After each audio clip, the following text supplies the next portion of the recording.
भुवनेश्वर में शेष होउछि पेट्रोल। तेज सूचना अनुसार मध्यप्राच्य युद्ध को नहीं अंतर्जातीय बजार में बढ़िबार लागिछि अशोधित तैल दर। यह प्रभाव में भारत में तेल संकट देखादेलाଣି। ओडिशार विभिन्न पेट्रोल पंप रे मध्य तैल अभाव देखा मिलानी। एथिपाई राज्यवासी इलेक्ट्रिक गाड़ी व्यवहार करने को परामर्श देइछन्ति परिवहन मंत्री विभूति भूषण जेना। सामाजिक सम्मेलन करी मंत्री कहिसन्ति अधिकरू अधिक ईवी गाड़ी व्यवहार करंतु। सरकारी कार्यालय रे व्यवहार हेउथिबा गाड़ी को ईवी रे परिवर्तन कराजिवो। निजे मध्य आवश्यक पड़िले बस रे यात्रा करिवे बोली कहिले मंत्री। केवल सेतिक नुहे ईवी गाड़ी किनिबा परे मिलुथिबा सब्सिडी समयसीमा 2028 पर्यंत बढ़ाजिवो बोली मंत्री कहिसन्ति। राज्य रे विभिन्न जिल्ला रे देखादेलाणी पेट्रोल डीजेल संकट।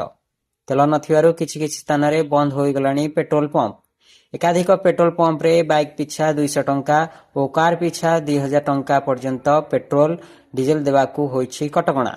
एहारि भितरे ईवी गाड़ी व्यवहार करने को परामर्श देइछन्ति परिवहन मंत्री। ब्यूरो रिपोर्ट, नवीकरण टीवी।